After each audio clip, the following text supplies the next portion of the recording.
আল্লাহ নবীজির কলিজার টুকরা বেটি ফাতেমা দৌড়ে গিয়ে বাপজি মা মা করে কাছে গেলেন। যার পর মা মা করে হাত ওখানা ধরে ডাকছেন, দেখছেন মার মুখে বাপজি সাড়া নাই, আওয়াজ নাই, খাদিজা নাই। ফাতেমা তাকে দেখে খাদিজার মুখ দিয়ে বাপজি ফেফড়া উঠে গিয়েছে। আল্লাহ রসুলের কলিজার টুকরা বেটি ডান দিকে বাম দিকে তাকে দেখলেন কেউ নাই মা ছাড়াও। যায় আমার আব্বাকে ডেকে নিয়ে আসে। ফাতেমা জানতেন আব্বা বাড়িতে থাকলে বাজারে আড্ডা মারতেন নাও। আল্লাহর নবীজি বাপজি মসজিদে গিয়ে বেশি সময় কাটাতেন, তা বাদ বাকি বাপজি কলমার দাওয়াত দিতে যেতেন। আজ আমরা বাপজি মসজিদের সময় কম দিই, বাজার ঘাটে বাপজি আড্ডা বেশি লাগাই। আল্লাহর নবীজির বাপজি সাহাবা নয়, নবীজের কলিজা টুকরা বেটি ফাতেমা জোহরা রাদিয়াল্লাহু তাআলা আনহা চলে গেলেন মসজিদে। বাবা যার পর দেখছেন মসজিদে বাপজি তার আব্বা সেজদা আছে। আল্লাহর নবীর বিটি ফাতেমা মসজিদে গিয়ে সালাম দিলেন, আসসালামু আলাইকুম ইয়া আহলাল মসজিদ। মসজিদে যখন সালাম দিলেন আল্লাহ রাসূলের বাপজি কলিজার টুকরা বিটি সালাম দেওয়ার পর মসজিদে বাপজি যার পর হাত দিয়ে নয় বাবা পেছন দিক দিয়ে বলেন আব্বা তাড়াতাড়ি নামাজটা শেষ করুন। নবীজির কানে আওয়াজ গিয়েছেন ফাতেমা জোহরা রাদিয়াল্লাহু তাআলা আনহার কান্নার আওয়াজ। আল্লাহ দরদে নবী কান্না সহ্য করতে পারতেন না। হাদিস শরীফে পাওয়া যায় আল্লাহর নবীর কলিজার টুকরা বেটে মা ফাতেমা জোহরা রাদিয়াল্লাহু তাআলা আনহা কাজ করতেন বাপজি, বাড়ির কাজ করতে করতে হাতে বাপজি ফোঁসা পড়ে যেত। আল্লাহর নবীর কলিজার টুকরা বেটে ফাতেমা এত গরিব ছিল। আলী রাদিয়াল্লাহু তাআলা আনহু নবীজির জামাই। আলী বলেন ওগো ফাতেমা আমি গত পরশুদিন তোমার আব্বার সাথে যুদ্ধের ময়দানে গিয়েছিলাম, তোমার আব্বা অনেক বাদী পেয়েছে, অনেক গোলাম পেয়েছে, যা তোমার আব্বাকে গিয়ে বলো গা একটা গোলাম কিংবা বাদী নিয়ে আসবা, তোমার সংসারে কাজ করবে, এতে তোমার উপকার হবে। আল্লাহর নবী বাপজি কথা শোনার পর নবীর বিটি ফাতেমা জোহরা রাদিয়াল্লাহু তাআলা আনহা বাপজি চলে গিয়েছিলেন। আল্লাহ রাসূল দূর থেকে দেখলেন ফাতেমা জোহরা আসছেন। আল্লাহ দরদি নবী বাপজি সাহাবাদের সামনে মজমায় বসেছিলেন। নবী আমার ফাতেমাকে দেখে বাপজি কাছে গিয়ে বলেন বেটি কেন তুমি আসলে? তোমার জামাইকে দিয়ে খবর দিলে তা আমি পয়গম্বর তোমার বাড়িতে গিয়ে দেখা করে আসব। সেই নবীজির কলিজার টুকরা বেটি ফাতেমা জোহরা রাদিয়াল্লাহু তাআলা আনহা ডাক দিয়ে বলেন আব্বা জান তাড়াতাড়ি নামাজ শেষ করুন। আল্লাহ দরদি নবী নামাজ শেষ করলেন। তাকে বলেন মা রে কেন কান্না করেছো বলো? ফাতেমা ডাক দিয়ে বলেন আব্বা আমার মা এতক্ষণ মনে হয় আর বেঁচে নাই। দরদি নবী ফাতেমাকে নিয়ে বাড়ি চলে গেলেন। যার পর ঠান্ডা পানি দিয়ে খাদিজার মুখে চেহারায় ছিটা মারলেন। খাদিজার জ্ঞান ফিরলো। আল্লাহর দরদি নবী ডাক দিয়ে বলে ফাতেমা নয় খাদিজাও বলো তোমার কি হয়েছিল, কেন কান্না করতে করতে বেহুশ হয়ে গিয়েছিল বলো। খাদিজা কাদার বলে নবী আমার এমন কিছু হয় না গো নবী, শুনে না আপনি বলেছেন কবর কোন খুব ভয়ঙ্কর কঠিন জায়গা, যে কবর নাজাত পেয়ে যাবে সে সব জায়গায় নাজাত পেয়ে যাবে। ওগো আল্লাহর নবী যে এই যে আপনার জীবদ্দশা আপনি জিন্দা অবস্থায় আমি বিপদে পড়েছি, আপনি দৌড়ে এসে আমার পাশে এসে বসে গিয়েছেন। আপনি আমাকে জিজ্ঞাসা করছেন খাদিজা কি হলো? ও নবী যে আপনার আগে যদি আমার ইন্তেকাল হয়ে যায় বলুন আপনি কি করবেন? বিশ্ব নবী বলুন খাদিজা তোমার যদি আমার আগে ইন্তেকাল হয়ে যায় যেমন ভাবে মানুষদেরকে দাফন করে ওইভাবে তোমাকে দাফন করব। আল্লাহর নবীজির কলিজার টুকরা বিটি নয় মা ফাতেমা জোহরা রাদিয়াল্লাহু তাআলা আনহার জন্ম দক্ষিণে মা খাদিজা নবীর হাত দুখানা ধরে বলে নবী ও নবীজি শুনে নেন আপনার আগে যদি ইন্তেকাল হয়ে যায় নবী আপনার মুখে শুনেছি কবরে নাকি তিনটা প্রশ্ন করা হবে, মান রব্বুকা মান নবিয়ুকা মা দীনুকা। ওগো নবী শুনে নেন ওই তিনটা প্রশ্ন যারা উত্তর দিতে পারবে তাদের কবরটা নাজাত হয়ে যাবে, জাহান্নাম থেকে পরিত্রাণ পেয়ে যাবে, কবরটা জান্নাতের টুকরা হয়ে যাবে। ওগো আল্লাহর নবী শুনে নেন যখন আপনি আমাকে দাফন করে আসবেন ও নবী হয়তো দুজন ফেরেশতা তারা চিনতে পারবে না ইনি খাদিজাতুল কুবরা, ইনি বিশ্ব নবীর অর্ধাঙ্গিনী ভেবে। ওগো আল্লাহর নবী যে আমি তিনটা প্রশ্ন উত্তর যদি না দিতে পারি নবী তাহলে আমি জাহান্নামের আগুন সহ্য করতে পারবো না।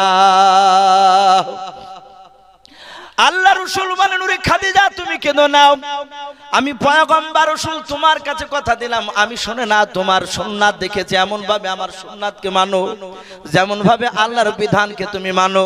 ওরে আমার খাদিজা, আমার ধারণা কোন ফেরেশতা তোমার সাথে বেয়াদবি করবে না। খাদিজা আর কেঁদো না, ও খাদিজা আর কান্না সহ্য করতে পারি না। খাদিজা বলছেন হুজুর আমি কান্না বন্ধ করব, আমার তিনটা যদি শর্ত বেঁধে নেয়। বলে কি বলো? বলে নবী আমার ইন্তেকাল করে গেলে আপনি যে আমার জন্য কাফন পরাবেন। বলে হ্যাঁ, যদি কাফন পরান সেই কাফন পরানোর আগে হে রাসূল আপনি কথা দেন আপনার শরীরে পাঞ্জাবির এক টুকরা ছিট কিংবা যে চাদরটা আপনি ব্যবহার করেন ওই চাদরের এক টুকরা ছিট আপনি আমার কাফনের ভিতর ভরে দিবেন কিনা। রাসূল কাঁদতে কাঁদতে বলেন খাদিজা আমি রাজি আছি। ও খাদিজা দুই নাম্বার বললো। খাদিজা বলে হুজুর আপনার আগে যদি আমার ইন্তেকাল হয়ে যায় নিশ্চয় কবর কাটবেন আপনি আমাকে দাফন করার জন্য। বলে হ্যাঁ। হে রাসূল আপনি বলুন আমাকে কবরে রাখার পূর্বে আমি আমাকে যে কবরটা রাখবেন সে কবর আপনি নেবে আপনার পবিত্র হাত মোবারক খানা বরকতময় হাত উখানা দুই কবর ওই কবরের চারিদিকে আপনি হাত বুলাবেন কিনা বলো। আল্লাহ রাসূল বলেন খাদিজা আমি এটাও রাজি আছি। ভাই আমার বলার উদ্দেশ্য যে খাদিজাতুল কুবরা যার ব্যাপারে জান্নাতের খুশখবরি আল্লাহ নিজে দিয়েছেন খাদিজা জান্নাতে। আবার আল্লাহ রাব্বুল আলামিন জিবরিলের মারফতে খাদিজাকে সালামও পাঠিয়েছেন। এত বড় দামি নারী হওয়ার পরও কবরের আযাব শুনে রাসূলের মুখ থেকে বাপজি তিনি অঝর নয়নে কাঁদতেন, মাঝে মাঝে বেহুশ হয়ে পড়ে যেতেন। আজ আমরা কেউ গ্যারান্টি দিতে পারবো না ভাই, সব আমরা নট গ্যারান্টিবান। আমরা সবাই জাহান্নামী যদি আমাদের যা কাজ আমাদের যা ব্যবহার আমরা যে বাপজি যেভাবে চলছে আমাদের মনে হয় না যে আমরা জান্নাত পাবো। আশা আছে কথা বলে আমাদের আমলে বাপজি আল্লাহ যদি একটিবার যদি দেখে শুধু এতটুকু কথা যদি আল্লাহ কিয়ামতের ময়দানে বলে বান্দা বল কি করে এসেছিস, এতটুকু কথা বলে আমার মনে হয় না যে আমরা সেদিন বাপজি জান্নাত দিতে পারবো। তাই ভাই এখানে অনেক বাপজি ভাই রয়েছে, আপনারা জানেন মসজিদের উন্নতি কল্পে বাপজি জালসা অনেকে দিয়েছেন, কিন্তু মাওলানা এনামুল সাহেব বাপজি আমার বলেছেন এখানে লাস্ট পর্যন্ত এখানকার মানুষ দেয়। আর আমি নিজে থেকে বাপজি ঘর থেকে শুনছিলাম 2 কুইন্টাল রড পর্যন্ত 1 লক্ষ টাকা এই যে মানুষ এখানে দিচ্ছে তাহলে নিশ্চয়ই এলাকার মানুষ বাপজি দান দিতে ভালোবাসে, দান করে।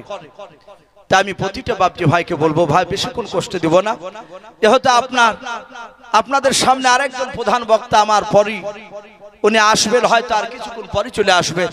এখানে অনেক বাপজি ভাই রয়েছেন, ভাই কার আব্বা কার মা কার দাদা দাদি কার নানা নানি অনেকের বাপজি চলে গেছে, কার কলিজার টুকরা বিটি কার কলিজার টুকরা বেটা বাপজি চলে গেছে, দুনিয়ার বুক থেকে চলে গেছে। তা আমি অনুরোধ করব ভাই তারা কবরে কোন অবস্থায় আছে আমি জানি না, আমি প্রতিটা বাপজি ভাইকে ভাই আমি অনুরোধ করব আমি বেশি নয় 1,50,000 আমি এটা চাইবো না ভাই, এখানে যারা আছেন বেশি নয় মাত্র বাপজি 5,000 করে টাকা বেশি নয়। এনামুল বাপজি আমাকে বলেছেন যে বাপ একটু শেষের বেলা একটু চাইবা মানুষ দিবে 5,000 করে টাকা ভাই, যদি কোনো আল্লাহর বান্দা শেষের বেলায় থাকে বেশি নয় মাত্র 10 জন ব্যক্তি একটু ভাই ঝটঝট করে আসে। সুবহানাল্লাহ। প্রাক্তন এই মাদ্রাসা সেক্রেটারি সাহেব ভাই আমি ভাবলাম যে মনে হয় আমার শ্বশুর সব আদায় করে নিয়ে চলে গেছে মোটাগুলো, তা আমি সেই হিসাব করে 5,000 চেয়েছি। প্রাক্তন সেক্রেটারি সাহেব উনি বলছেন আমি 1 নয় 5 নয় আমি 10,000 টাকার দাতা। বলুন মারহাবা। ভাই দেন বা না দেন একবার আল্লাহু আকবারটা বলবে। আল্লাহ বলছেন কোন বান্দা যখন আল্লাহু আকবার বলে তখন আমি এত খুশি হয়ে যাই তার পূর্বেকার গুনাহগুলো আমি maaf করে দিই। বলুন সুবহানাল্লাহ। বলেন আরে তাকবীর। প্রাক্তন সেক্রেটারি সাহেব মাদ্রাসার নাম কি? গোকুল চকবাড়ি। ওনার নাম কি?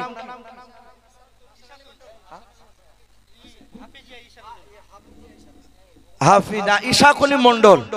প্রাক্তন যে সেক্রেটারি হাসান আলী মন্ডল উনি বলছেন আমি 10,000 টাকার দাতা। বলুন মারহাবা। আল্লাহ তার 10,000 টাকার দানকে আল্লাহ কবুল করুন, তার আত্মীয় স্বজন কবর আযাবকে maaf করুন। আয় আল্লাহ তুমি তার ইমানটা হযরত আবু বকর সিদ্দিক রাদিয়াল্লাহু তাআলা আনহুর মতো বানিয়ে দাও, বলুন আল্লাহুম্মা আমিন। ভাই যখন 10,000 দিলেন, আমি 5,000 করে 10টা চেয়েছি, আর 10,000 করে ভাই একটু 5টা মানুষ আসে ভাই। ইসলামের খুঁটি আমরা জানি 5টা, একটা হয়েছে ভাই, একটু ঝটঝট করে বলি ভাই, দেরি করবেন না গো মা বোন, মা বোনেরা। আমি দেখেছি, আমি পেছনে বসছিলাম, আমার শ্বশুর মশাইয়ের হাতে দেখলাম 5 করে 10,000 টাকা নয় 12,000 টাকা দিয়েছেন তারা মা বিটিতে। এখানে অনেক মা বিটি রয়েছে, আমি আপনাদের অনুরোধ করবো আপনারা একটু মসজিদ বানানোর জন্য কিছু দেন। সুবহানাল্লাহ বলেন, আরে তাকবীর।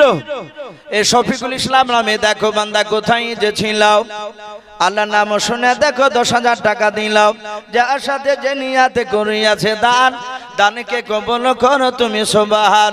অগবারি দোয়া করি অগপাক বাণী, মিজানেতে নেকির পাল্লা করে দিও ভাই, আল্লাহুম্মা আমিন। আরে তাকবীর।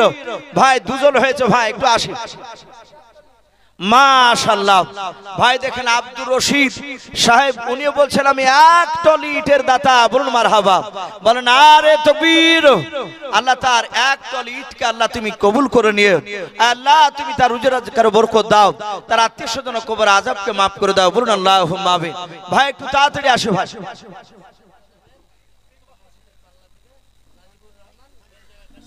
সুবহানাল্লাহ। দেখেন নাজিবুর রহমান, সেই রেজিনগর কাশীপুর, বেলডাঙ্গা রেজিনগর কাশীপুর, উনি বলছেন যে আমি 10,000 টাকা দামের একটা পাল্লা দিবেন মসজিদের, বলুন আলহামদুলিল্লাহ, বলেন আরে তাকবীর।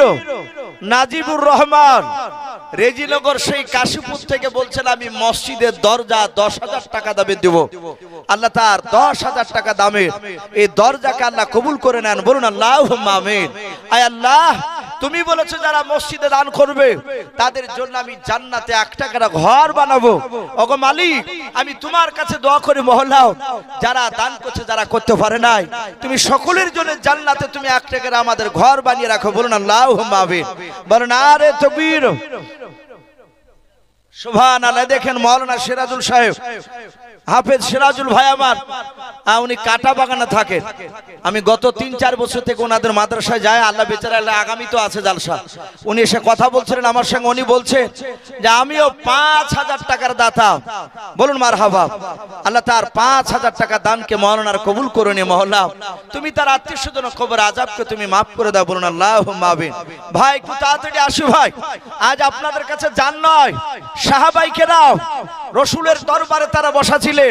আল্লাহ রাসূলের বাপজি যুদ্ধের ময়দানে কিছু বাপজি মাল আপনার চাইলে যুদ্ধের ঢাল, যুদ্ধের লোহার পোশাক, এই সাহাবাদের বেশি নাই, তাই ঘোড়া এসব কেনার জন্য বলিল গো সাহাবাইকেরাম তোমরা যে যা পারবে আজকে মাল নিয়ে এসে দান করে দাও। সাহাবাইকেরাম আমরা সকলে বসেছিলেন, হঠাৎ করে বাপজি একটা রাসূলের বাপজি সাহাবিয়া, একটা নারী, তার কলিজার আপনার 1.5 বছরের বাচ্চা হাতে করে এইভাবে তুলে বলছেন রাসূলুল্লাহ, আমার সামর্থ্য এমন কিছু নেই, ধন সম্পদ আমার নাই, আমার এই সন্তানটা আপনার যুদ্ধের জন্য আমি দান করে দিলাম, বলুন আলহামদুলিল্লাহ। আল্লাহ রাসূল বলেন ওগো সাহাবিয়া বলো এই বাচ্চা কি হবে? বলে নবী এই বাচ্চা বিক্রিত এখন হবে না। রাসূল শুনে নেন, কাফিররা যখন আপনাকে তলোয়ার চালাবে কোন সাহাবাকে দিয়ে দিবেন যার কাছে ঢাল থাকবে না, তখন এই বাচ্চাটা এইভাবে যেন তলোয়ার সামনে দিয়ে ঢাল সরু যেন ধরে রাখে।